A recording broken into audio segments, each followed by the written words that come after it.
এসে গেছি। তোমরা সবাই কেমন আছো? এটা ছিল আমার ছেলের জন্মদিনের দিন সন্ধেবেলা। ভেনিউটা খুব সুন্দর করেই সাজানো হয়েছিল। হাজব্যান্ড দায়িত্ব সহকারেই সাজানো করিয়েছিল। আমি চলে গিয়েছিলাম পার্লারে একটু সাজতে।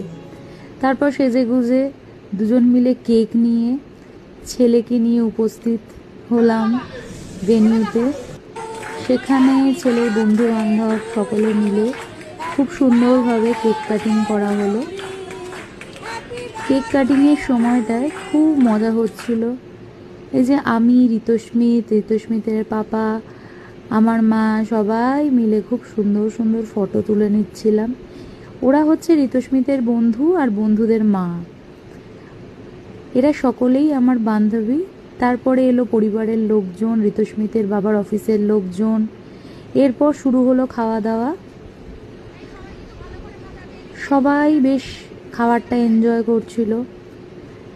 আমি তার কিছু মুহূর্তের ফটো তুলে রেখেছি, সেইগুলোই অ্যাটাচ করে দিলাম। এই যে আমরাও সব আস্তে আস্তে একটা একটা করে ছবি তুলে রাখছিলাম, এটাই স্মৃতি।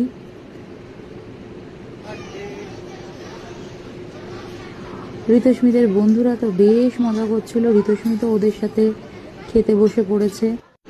এরপর আমরা তিনজনে কতগুলো ফটো তুলে নিচ্ছিলাম। এইভাবেই ঋতুস্মিতের 11তম জন্মদিনটা সেলিব্রেট হলো।